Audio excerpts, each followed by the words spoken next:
child dreams, soulful cries,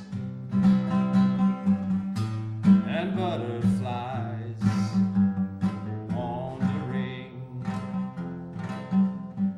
pondering, trusting eyes and quiet sighs, the willow's shade, the heat of day I've often saw, how we brought time to a halt. It doesn't seem like a dream at all.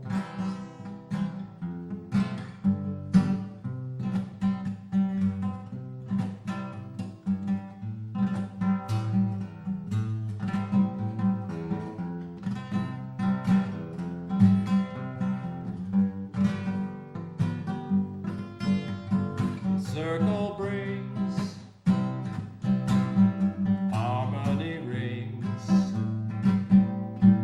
golden rule is nature's school, and heartfelt love, eagle and dove, harmony fills, enduring will and searching ears and weary tears. The circle brings harmony rings. I've often sought how we brought time to a halt. It doesn't seem like a dream at all.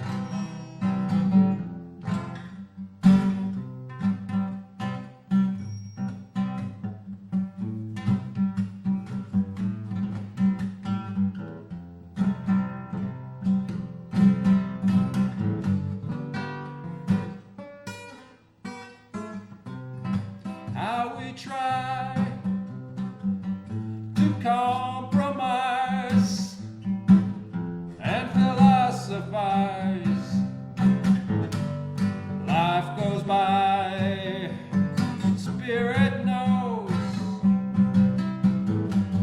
a thorn and rose, a shadow screen, ice and steam, the hungry touch of lady luck as we try to compromise. I've often saw how we brought time to a halt. It doesn't seem like a dream at all.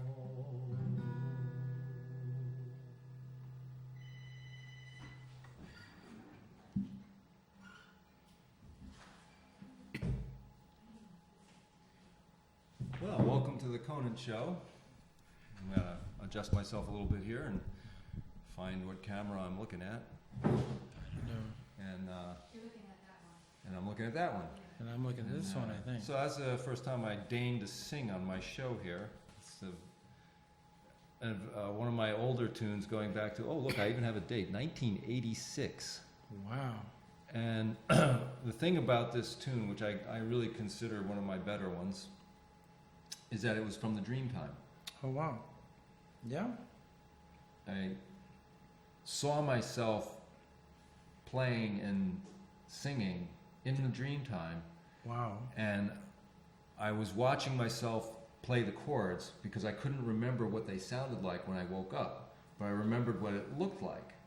Okay. And then when I started playing it, I remembered what it sounded like. So that was, I think, really the only time a piece of music came through the Dreamtime, and so that's what that was about. Wow. It's amazing what we can find in dreams. So I brought back John Conant to the Conant Show on short notice. And as always, I always like to honor our engineer, Paula Gloria Barton, and the wonderful work she does. Thank you. If people can't hear, please call in, because you said that they were not hearing last time. Yes, a friend of mine was watching our show the other day, and Helene said that she could not hear me, which is unusual because usually I'm pretty loud. So you can always call in and let us know if you're getting a good or bad signal. It's 845-679-7777. That's right. And we'll take your call. So, John, Yes. what do you think? What's been squirrely around in your head lately? Well, the election is coming up, Yeah. and I feel like we're part of the twilight zone. It's sort of like my entire intuition. I feel like we're engaging in a swamp with different kinds of lights, some of them very dark. And it's hard to get a sense of where we're landing. It's like whichever way we go, I don't feel like we're on solid ground. I have a hard time imagining that Hillary would be president, but I don't think they're going to allow Trump to be president. It's just a very strange space. I've never seen this much information that was made available to the general population before, so that when the DNC essentially stole the primary from Sanders, they really put themselves in a vulnerable position, because now a lot of people are wondering, well, you did it for the primaries. What's stopping you from doing it for the general election? That government is based on a certain amount of consensus. We have to at least almost believe that the rabbit's coming out of the hat. But when the ears are popping out of the sleeves and it's wiggling, it's just, even the possibility of disbelief is becoming almost impossible. And then we have, this is so bizarre.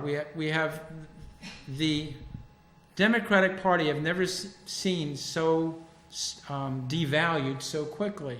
We have a war hawk that's totally consumed by the military-industrial complex, with a philandering husband who's said to be a rapist, and this woman who said about Gaddafi, we came, we saw, we killed him. Ha ha ha ha ha. It's like scary. And this very same person says, using nuclear weapons in the Middle East is on the table. And she has that scowl on her face. And I'm told, well, this is the most reasonable person we have. This is the most reasonable, who's probably dying from multiple medical issues, including her eyes going in 6 different directions. So you have this, then we have Trump, who to me was sort of like a wild card that they never thought could ever be president. But it's like the producers. They put up this lousy play, which is Trump, and they figured, we'll give him $1 billion free play, and he'll be like a straw man that we can just slap down. And then Hillary will look like she made it on top with this person. But the puppet is now, Trump is sort of getting so wrapped up in the role, he's forgetting that he's a puppet. And I saw him on one of the videos where he actually looked like he wanted to be president for a few minutes. He was caught up in his own rhetoric. So it was sort of like, there's so many shadow games going on. Sanders was not supposed to ever make it as far as he did. Then they had to hack him. I think there was over a 12-point spread in one of the states, and they still had to win. And Americans say, well, we're voting for Hillary. I said, how can you vote for someone who stole the primary? You're violating the English language. Did you just listen to what you just said? This doesn't make sense. It's like you have post-traumatic voting syndrome, meaning how can you vote when the machines are hacked? And people say, yes, but I'm voting for... No, you can't vote. If you have a submarine made out of screen doors, how deep can you go? It's not possible. Well, let's talk about voting for a minute. Yes. And I always like to interject a little Native American history whenever I find it useful. Yes. And when we talk about the vote, there is something very unique about especially the Haudenosaunee, or the Five Nation Confederacy here in the Northeast Woodlands, that had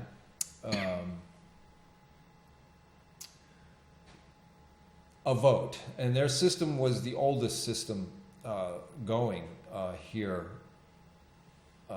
and that is its consensus, a system of consensus. And in their casting of a vote in a decision-making process, everyone was equal. Everyone had a voice, is how they would call it. And you had a talking stick and a questioning stick in the council, and it was said to be the oldest and slowest governing system.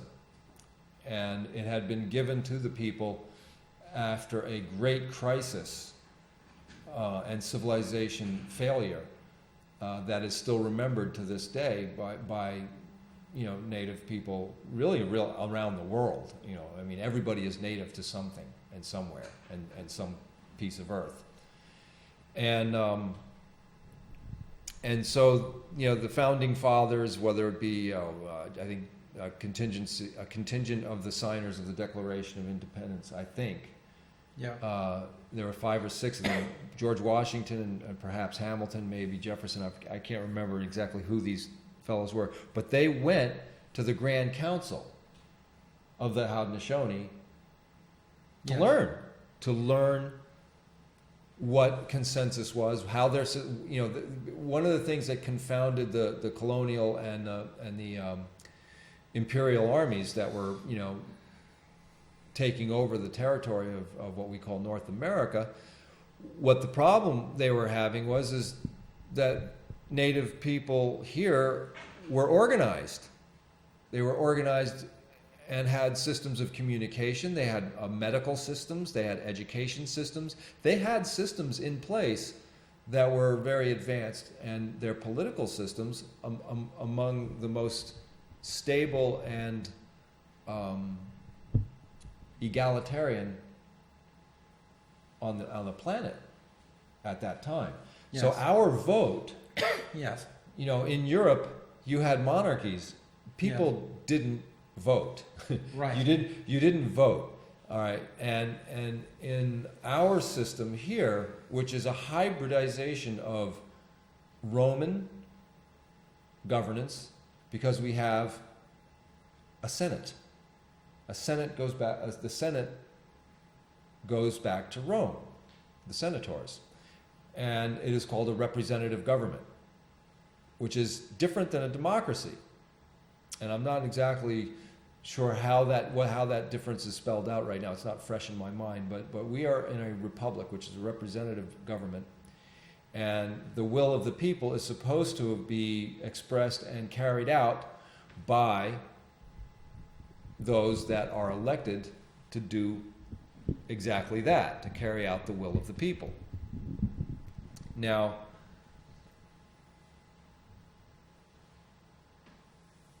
this idea of the vote and elections is connected to the Haudenosaunee, the Five Nation Confederacy, in that we are representing.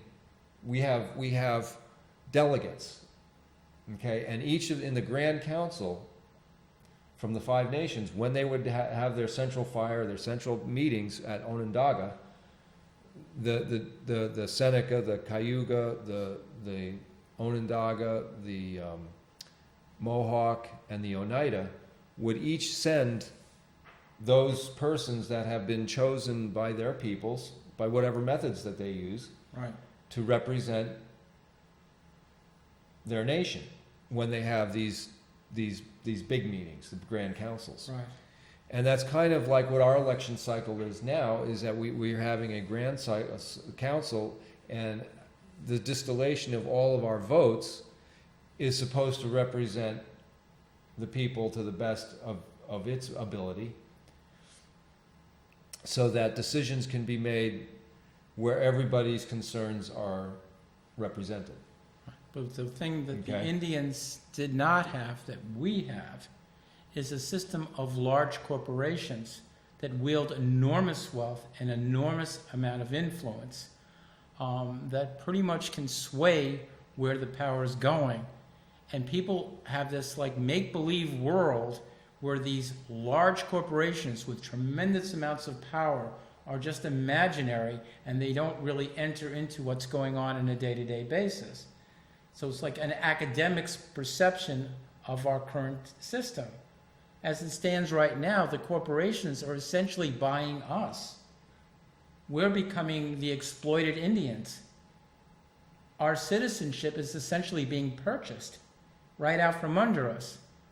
It was even established in WikiLeaks that Hillary had said that she advocated open borders, meaning everything's porous.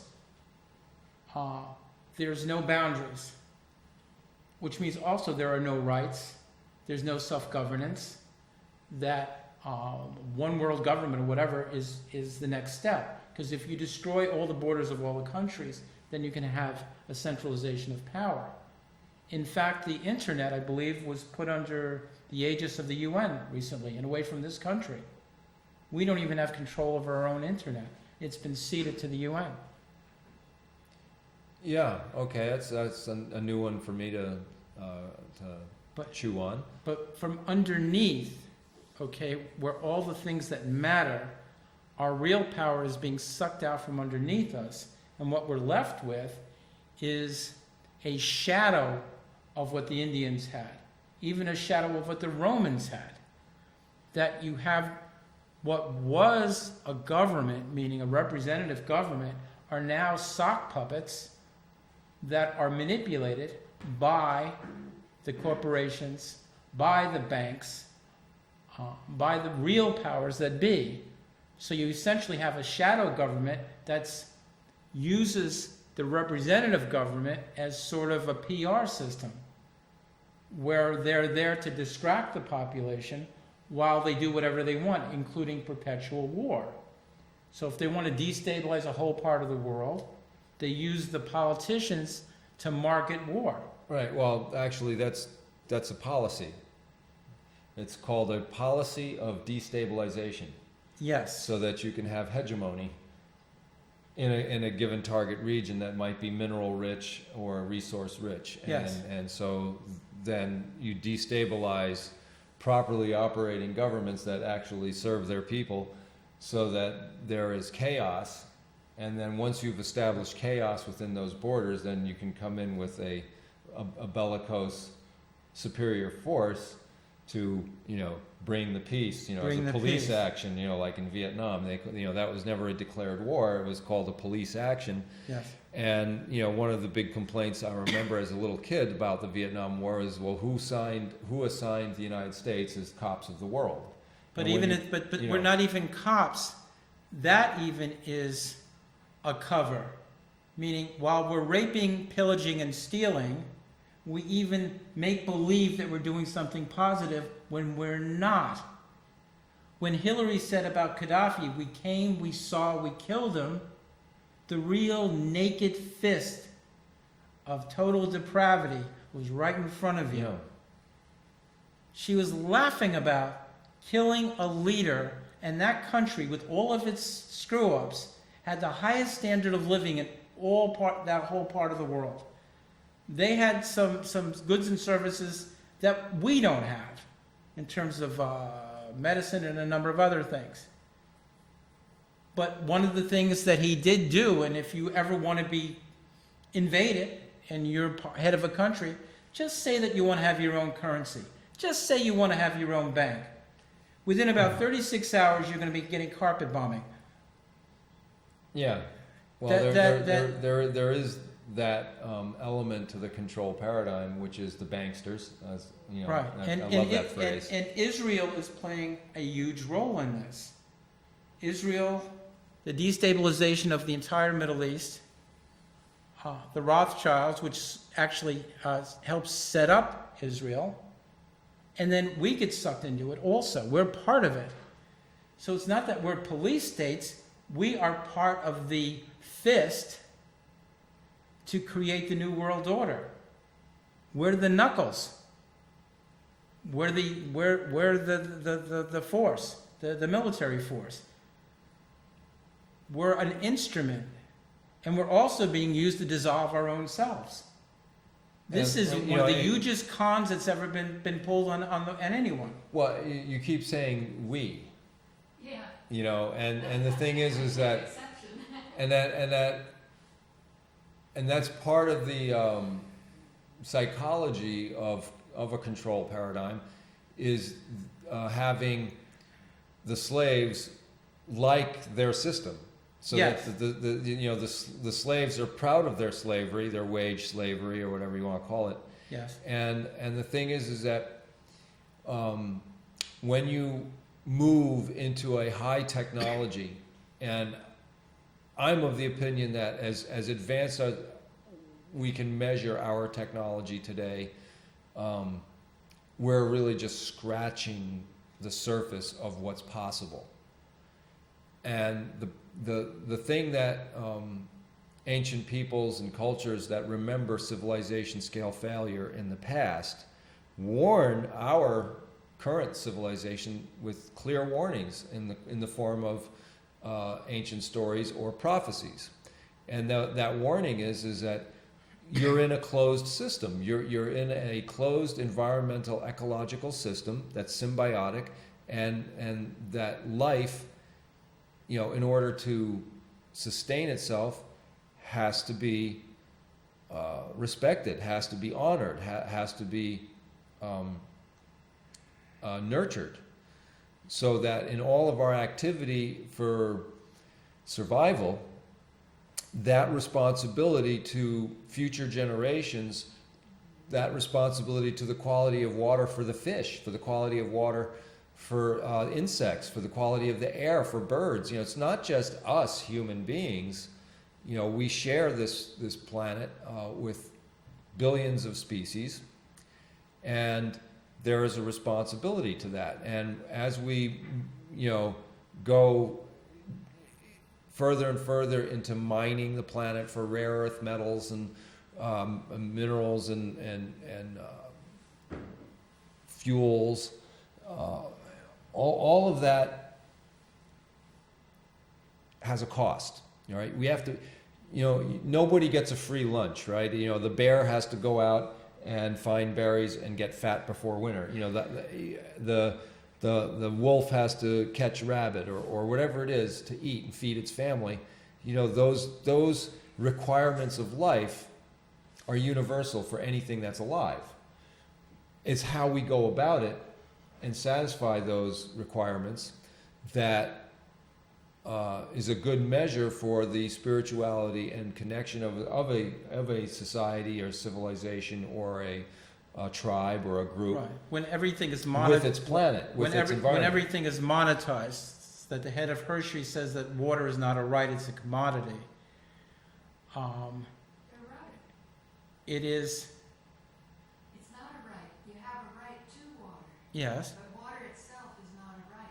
But what I'm saying, a right, if you can keep water away from people so they die of thirst, is what I'm getting to. Yeah. Okay? That you don't have access to it.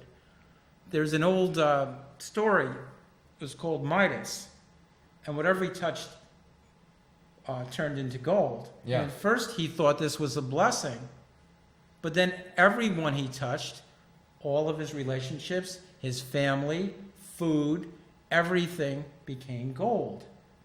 And this consumer culture is like Midas. If everything you touch turns to gold, then you lose touch with yourself, you lose touch with all your relationships, you lose touch with nature, you lose touch with everything, and you are embracing chaos. But you have a great portfolio. And that is the spirituality drying up, makes us all crazy, because we become blinded. We can't see anymore. We can't feel anymore. We can't really think anymore. We're clever, but we're stupid. We know how to rob, but we don't know how to make. We know how to be a predator, but we don't know how to nurture. And that's happening more and more.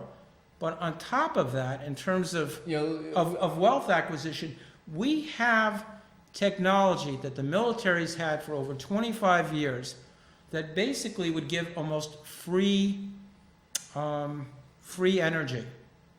That this manufacturing of loss is part of the power paradigm. Meaning, if you offered the technology that there was unlimited energy for almost the entire population, and you could decentralize it everywhere, and you could decentralize all the food and everything, then the power paradigm would fly apart. They need the scarcity. One of the reasons they do war is the scarcity model. They need to feed off of this.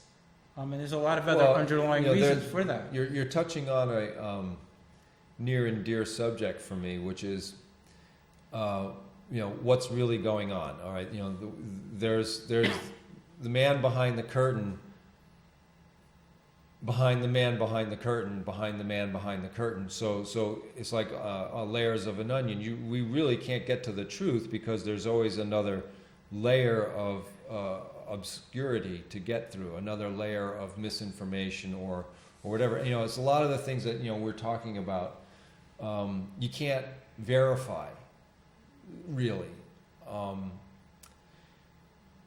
We read things, we hear things, we talk, but if a hard scientist will demand a proof, right? I'll prove that Hillary is doing this and that, or prove that the voting machines are rigged.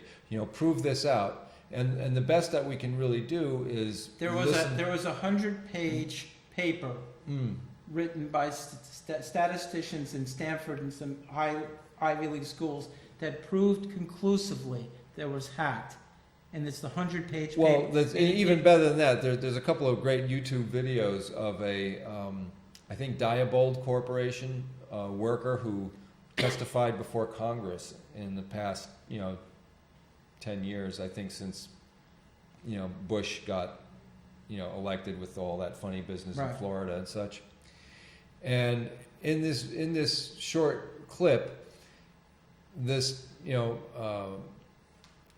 whistleblower from one of the manufacturers of our electronic voting machines said, well, no, they're not even hacked. They're programmed to flip votes. They're programmed to flip votes into such a way as the powers that be, want them to go, but they always make these elections really close. So that there's always this question of, margin of error, they call it. Okay, so if you can keep the election so close, neck and neck, that it blurs the line of the margin of error, then you need somebody to judge on this, and that's why they brought the Supreme Court to decide who won the election. When was it, Bush and Gore? Was that the one that the Supreme Court was trundled out and made a decision? And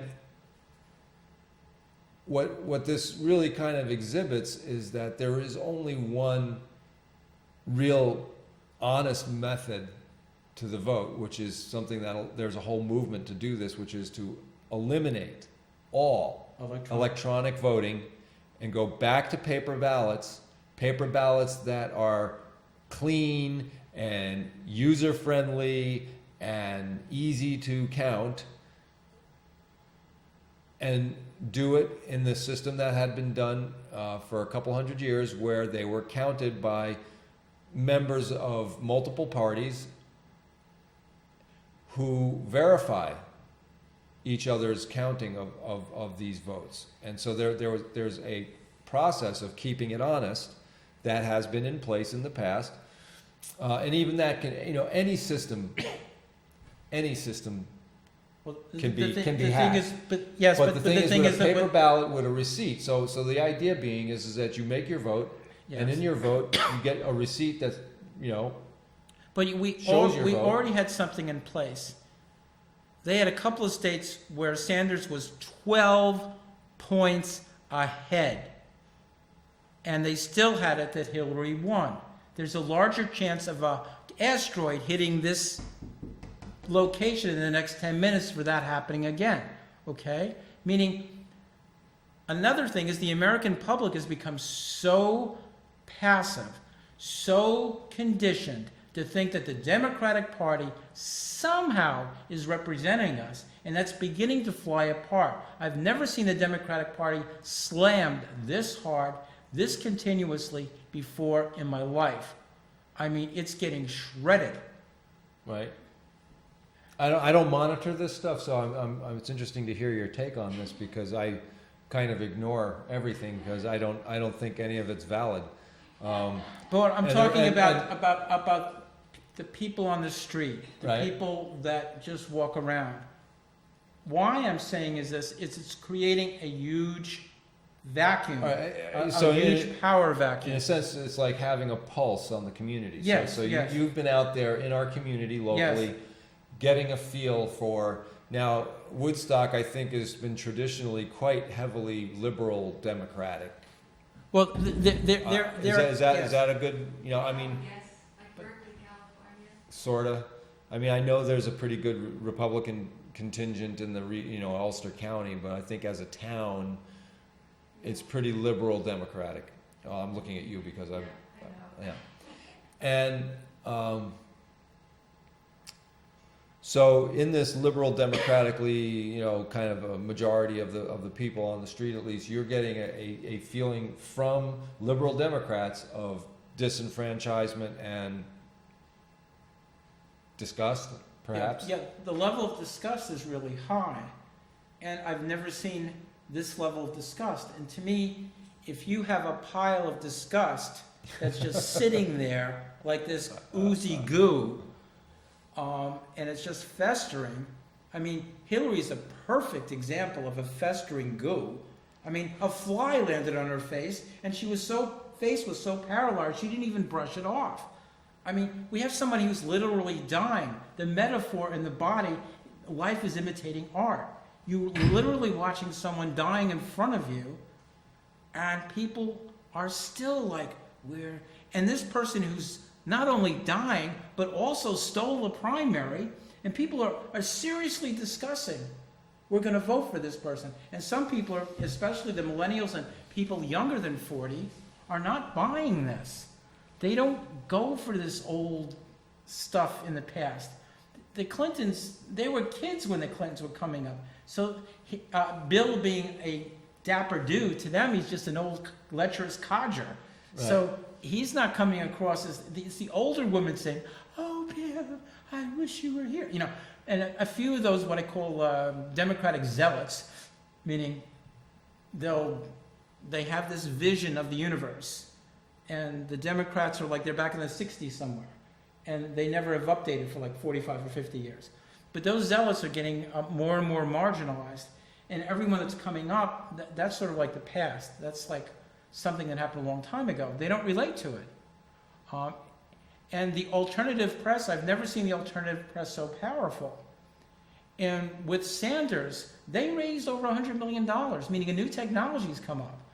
So if a new party wants to come up and raise a ton of money and represent themselves, Sanders brought up that technology. And the people who have the skill set to do awesome videos are outside of the power structure. That is a change that technology has brought is media access to the world. I mean, my favorite example is YouTube, Yes. where you have your own TV station. Everybody can have their own TV station if you want to do that. I did it, and it's a fascinating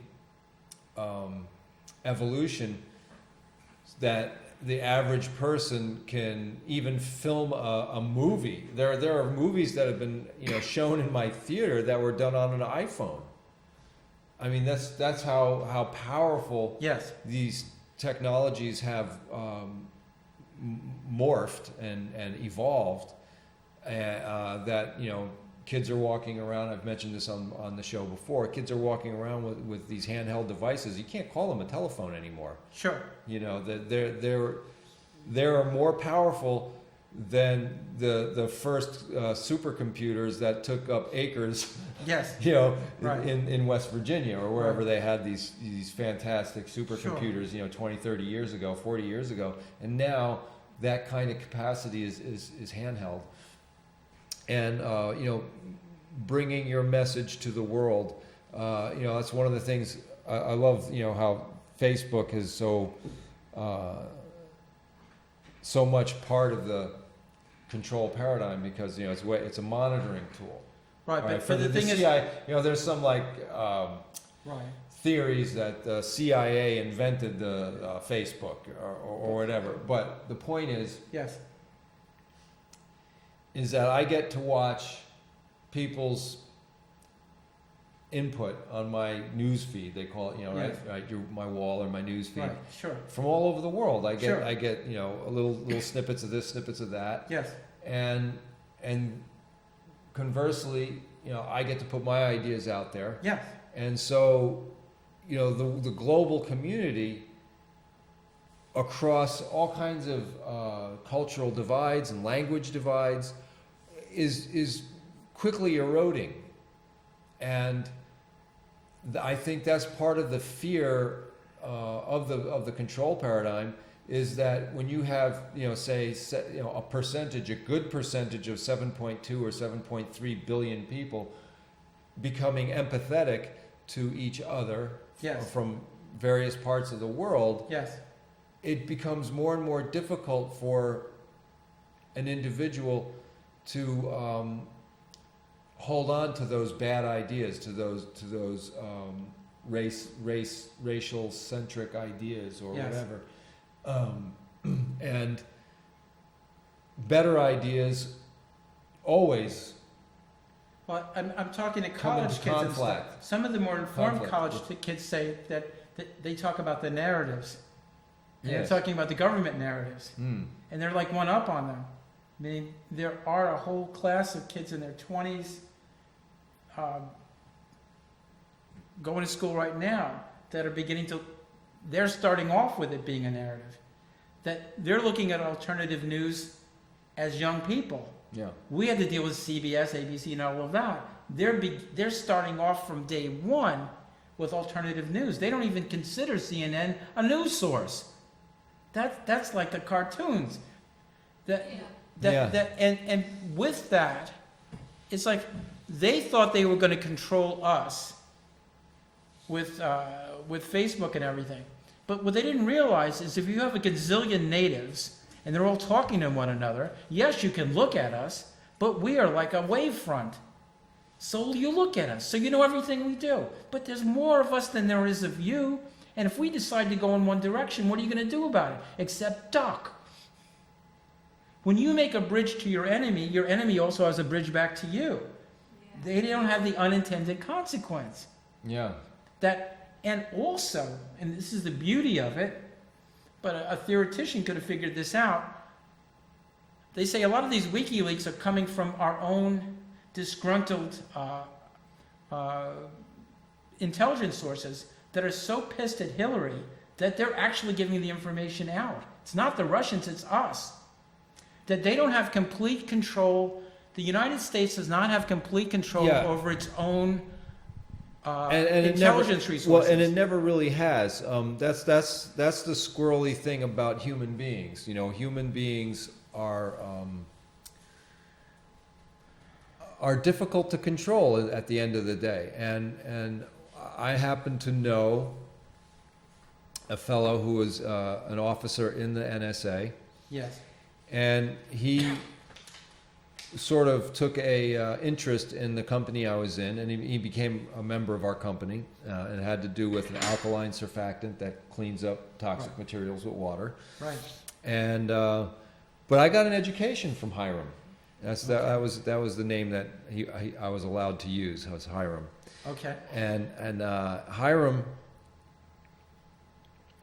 explained that in the spook world, Yes.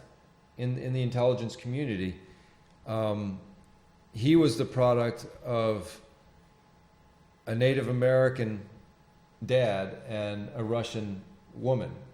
Awesome. who were spies Really? for opposing camps. Oh, that's Who were hysterical. married. That's a And- novel unto itself. And what he started to explain over the years that I knew him is that there is this group of people that they call Norma and Norman normals. And Norma and Norman normals, they eat whatever they're fed through the media, Yes. and that Anything. they haven't got a clue to what's really, driving their reality. Sure. Yes. And Only if you buy it. to these people, to these intelligence people, which he often joked, there's an oxymoron there. Everything is theater. Everything is theater. Every theater. It's all theater. Yes. It's all theater, and we're all actors, and that's one of the things that makes humans so unpredictable is that they have feelings. Yes. And one of the things that he was so grateful about associating with our company yes. is we gave him his humanity back, Nice. because he had become so jaded and so callous Right. that, in order to do some of the things that he had done, he had to become very hardened, Yeah. to empathy. Right. In fact, empathy is like something you just shut down in Yeah. that They business. do everything in their power to shut down our And empathy. and the thing is, Soul destroying. it is soul destroying. Very That's that's what Hiram said about our group, is we gave him his soul back, because he had a mission that was good. Yeah. He had a mission that felt good. Cleaning up the planet. I mean, he had all kinds of visions for our Right. product. But what he was yes. what he was indicating is that there are very dark forces in every tier, and this is one of the things that you find out as an intelligence officer, is that at the bottom of the pyramid, where you have say the dregs of society, the drug dealers and the pimps and the this and the that, that's one level of criminality. That's one level of dark energy.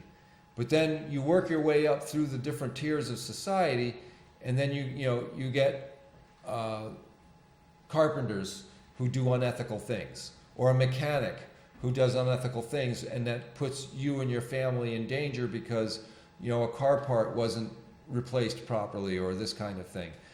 And then we move on to the up above that, into say law enforcement, where you have good cops and bad cops, and I've encountered both. Or you get above that layer and you get into, say, government, and then you get into politicians. And in dealing with the intelligence agents, you have the same dynamic. There's good ones and there's bad ones. And they all do business with each other. But if you keep going deeper and deeper and deeper, one of the real dark layers is transhumanism. And this is highly theoretical and sounds wacky, but basically the darkest of the dark, they want to create bodies which are truncated human beings, so that humans are ensouled in bodies that are not as fully operational as we are, Right. so that they can be in control. And there was a video that I saw where they had these nanoparticles that they could put in the human brain, billions of them, in the present. They let it out that they had this, and usually when they ever let it out, that means they've had it for over 20 years. Okay. And these nanoparticles in the brain could be key to machines, and the machines could be key to the brain. Mm-hmm. So basically, you are mechanizing the human brain. Yes. That's, and you're touching on something that my father, the Colonel Conant, Yes. often said when I was little. I remember him, getting very angry at the TV. He would yell at the TV newscasters and and say you're liars. They're all liars. You don't know how free you're not, and things like Yes. this. But one of the things that he said is that World War II had nothing to do with all the things that we are commonly taught and believe, like the atrocities that Hitler was doing to the Jews and all of these other issues that were around that were really just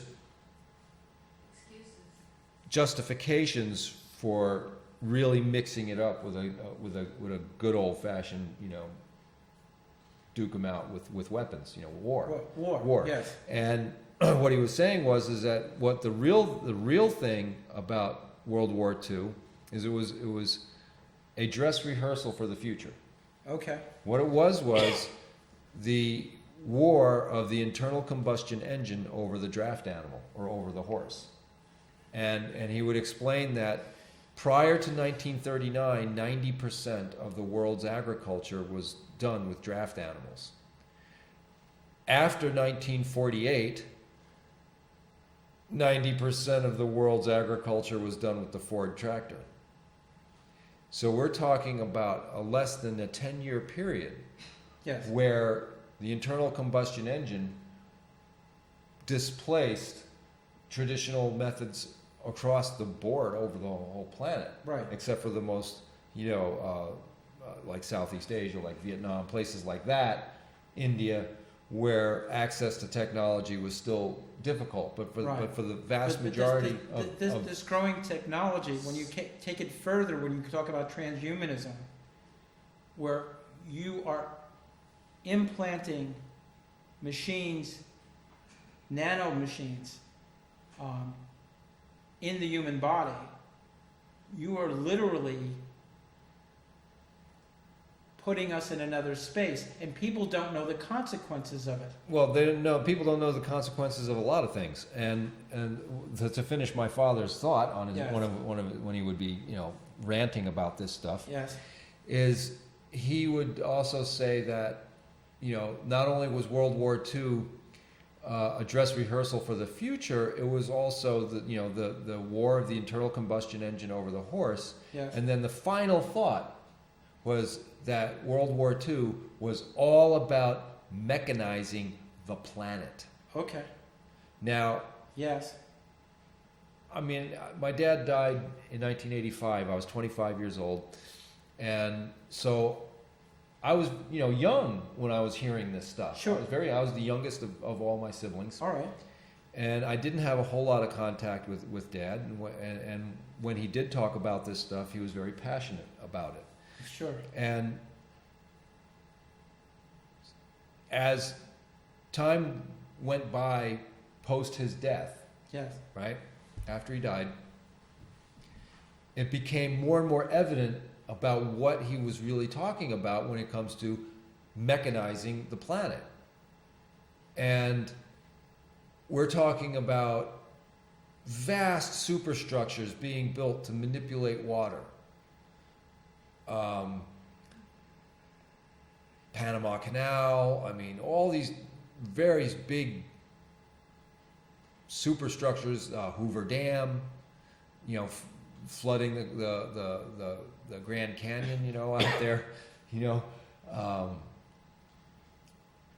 the hydroelectric plant at Niagara Falls. Sure. This was the there's- beginning of the mechanization. right. So it's like this vast thing growing on the planet, Right. right?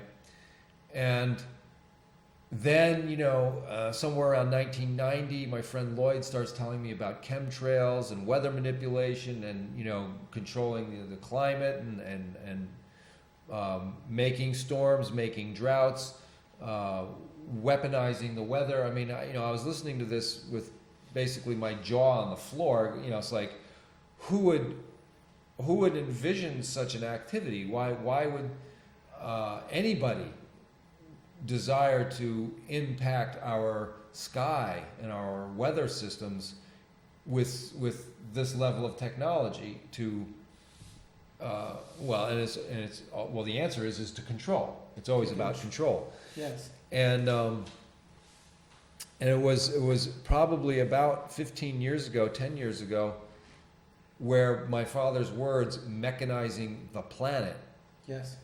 made sense in my head. The light went on. I was like, oh my God, Yes. you know, this transhumanizing thing that you're talking about, you know, these nanoparticles can be thrown into the atmosphere and you can breathe them in. Yes. And they talk about the computing cloud. It's like I'm always getting these advertisements on my computer, you know, use the cloud, you know, upload to the cloud, the cloud. And the thing is that they're literal. The Yes. cloud, the computing cloud is atmospheric as well. It is all over the place in these nanoparticles, which are like viruses or bacteria that can float in the air and communicate with each other, and you know, by way of radio waves, microwave technology, wireless technology, you have this cloud that gets inhaled into your body Yes. and gets reassembled There's in a your certain brain. kind of illness that people were getting because they were picking up the nanoparticles, and there was I forget the name of it, but Mhm. they were stuff was coming out of their hands and stuff. Morgellons. And that was a result of nanoparticle contamination. That's what was causing it.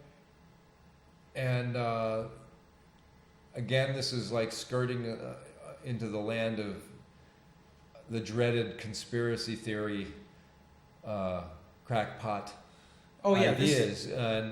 But the thing is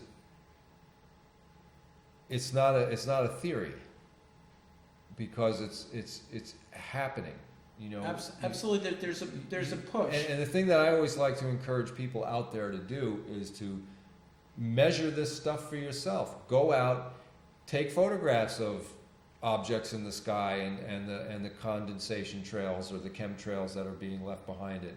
Or go out and count fish in upstream, or go out and talk to politicians, or you know, record the goings on at your local government, you know, level. I'm a great believer of making your own observations, because you know, John and I, we can talk till we're blue in the face about all these things and ideas that we run across in our day-to-day activity, but unless you really test it, you have to test it. And the way you know, if I were to put this idea out to you know, the general, you know, viewing audience, is you test it through your own profession, through your own sphere of influence. You know, if you're a lawyer, you can test the honesty of the system in the legal system. If you're a scientist, you can test the veracity and truthfulness of your drug trials, you know, on animals that they do or whatever. You know, this drug is safe, except that it has 900 different side effects, including death, you know, and cerebral hemorrhage. So, you know, 899 times. yeah. Or the climate change hoax with carbon dioxide is the problem. The miracle gas of life, carbon dioxide. It is, Yes. it is anything. You know, if anything, we are at dangerously low levels of carbon dioxide, because once you get below 187 parts per million per volume of carbon dioxide Plants in the start to atmosphere, the plants suffocate. And then we suffocate. And you know, 400 parts per million or 450 parts per million of carbon dioxide is still a trace gas in our atmosphere, in its atmospheric makeup. And that's one of the things that I love about this argument, because, you know, even my scientifically minded friends that really love this climate change argument, they get glazed over when you say it's a trace gas. A trace gas cannot have, you know, the kinds of feedback power that you're attributing to it in our atmosphere. And Ask for callers. This is exciting. Sure, you guys can call in if you want to bother me about this. It's 679-7777. What do you think about global warming? You know, And there's hard science that beyond a certain point, carbon dioxide has negligible effect as a greenhouse gas, meaning it's not co-additive. And that's hard science, and it's never mentioned. well, there's a That lot beyond a of things. A lot of things aren't mentioned. Like for example, in a greenhouse, Oh, yeah. frequently the carbon dioxide levels will be pumped up to 2,200 parts per million, And it and grows like and crazy. and the plants love it. Yeah. You know, they love it, and the workers can go in there, and they're not No. encumbered by it. You know, so it turns out that, you know, in previous epochs of Earth's existence, there have been periods where carbon dioxide in the atmosphere has been well over 800 parts per million, or even 1,000 parts per million, Yes. and concomitantly, oxygen is higher because they work together. And that's why you had dragonflies. with 6-foot wingspans. Yeah, yeah. Meaning life was not diminished; it just got on It getting just bigger. got bigger, and It just got a lot bigger. there has been several experiments with that, using fish in a fish tank And they, pumping up the carbon and oxygen levels in the water, yes. and the fish got bigger faster. It's just because of the availability of nutrients and oxygen specifically. Yeah. Um, Yeah, they want a carbon tax. The carbon thing is the carbon tax, and again, it's control, control, control. I'm just going to lightly touch that there's something underneath that's betraying the whole human race, and people don't want to see that. That the control under the control is to diminish human capacity to maintain itself and to grow as a species. yeah. That I mentioned at other times, in China they had a woman who could put a seed in the palm of her hand, and she did this over 200 times. You mentioned at the last show. Yes, Yeah. but it bears repeating. She made that seed grow 4 inches in 20 minutes. Okay? Meaning we have incredible potentials within the body we have right now. And if we nurture it, these potentials have incredible possibilities. But the powers that be want to keep us small and controlled, because if more and more people had that level of control, a lot of this would just shatter. Yeah. They need to miniaturize us. And literally, and this sounds the paranoid to the 50th power squared, but to diminish the human body's capacity to exert its free will and creativity. So if we're inundated with nanoparticles and we're inundated with different kinds of genetic manipulations, we literally can put like a choke collar around our entire genetic system. And then we're supposed to say this is an advancement, this makes us better. When actually our true, incredible, miraculous essence, if we just keep nourishing it, if you can grow a seed from the palm of your hand, what else are you capable of? That human beings may very well have traces of a number of different races that have been crossbred into us over thousands and thousands of years. And these little files that are inside of us will open up if we keep nourishing ourselves. But if we're in a fear, flight, fright reaction, then our capacity to grow gets more and more diminished. And they want us to be in perpetual fear, because if we outgrow them, they can't touch us. They can't touch us. Okay. So Well, that's so we've eaten up another hour. Touched on a lot of interesting stuff. I was going to play another tune, but I think what I want to do is I want to finish this with a poem that goes back to 1993. And my vision isn't so great. You don't have cheaters on you, do you? What I can read. No, I don't have cheaters on me. Sorry. All right. I don't have So them. to bring this out, I'm going to do a poem here called "Metal and Bone." Sounds good. See where the city moves in. Go riding the roads for thousands of miles. Straight and twisted it trails from town to town. Strap in and buckle down. Car brains, the human factor. Tune in. Turn on the ignition. We have fire and smoke and a whole lot of noise. Have you ever listened to the sound of Troy screaming quietly beside the Man Rock Beltway? Superstructures crawl past, looming darkly among the colony of houses and cars. The lament of blue-collar abuses flow from emotionally worn souls. Atlantis rises from the ocean on the edge of the purple dome. Dogwoods blossom beneath the brown haze anyway. Ants carry crumbs down between sidewalk cracks. Buffalo talked to me one day. I was on the Skyway. I knew the city was aware of me. Buffalo talked that day. I'm here, and I know you are there. I am smart, and you can't beat me. You will submit someday. It left a chill in my heart. The damn thing is alive. All of them are. I see flashes of it. Faceless, heartless, aware, intelligent, conscious. Moves like a giant snail through time. Big, really fucking big. Aggregate cancer so big the Earth's rotation is slowing down. This is a bad idea. Atlantis, rising from the ocean. A black hole where the memory should be. Isn't my fault. Isn't San Andreas' fault either. Whose fault is it? It ain't human. It can't be. If it were, it must be really sick. No, I think humans are being led to the slaughterhouse with debit cards. I don't know who is having the feast. The birds stopped singing and there are no ants. Just kibbles and bits for the masses. Kibbles and bits for 500 electronic credits, if you have a valid debit card.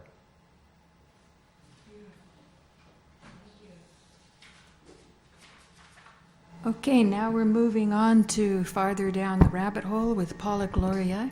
And I'm really thrilled to present this show on the heels of the Conant Show. Oops, let me stop this. Because we had real scientists, real scientific thought. I was really happy, John, what you were saying about the carbon dioxide not being such a